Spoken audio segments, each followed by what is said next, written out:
Have you ever thought, wow, this is the best day ever. I wish I could slow down time to enjoy it longer. Guess what? Thanks to one of Einstein's thought experiments in 1905, you can.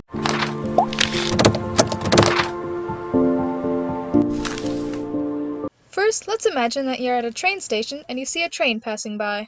But not just some lame old steam locomotive from the 1800s. Think big. Imagine it's a train going at about 2/3 the speed of light. And let's say that you have a light clock and there's an identical light clock on the train. What's a light clock?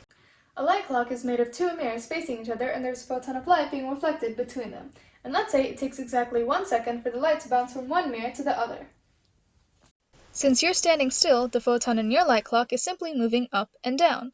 But since the train is moving, the photon in that light clock is moving in a wave-like motion. Now if you compare the distances that the two photons are moving, you'll see that the one on the train is moving a greater distance. How does this affect time? Well, to answer that, we need to get mathematical. The velocity of this photon equals the distance it travels divided by the time it takes to travel, which equals c, the speed of light. The same goes for the other photon. But this doesn't make sense because the two distances don't equal each other. So for these equations to be true, something has to happen with either the velocity or the time.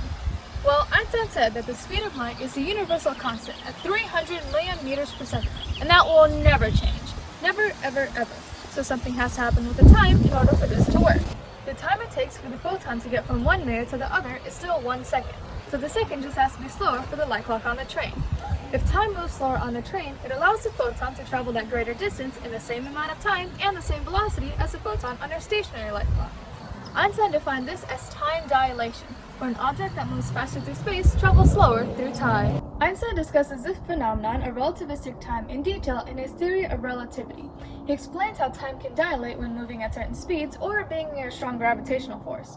Unfortunately, gravitational time dilation requires an incredibly massive object, like a black hole. And since we don't yet have the technology to travel to even the closest black hole, trying to dilate time with speed would probably be our best bet.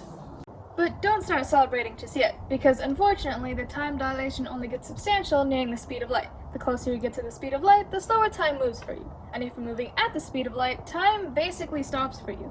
So if you want time to slow down significantly, you'll need some speed.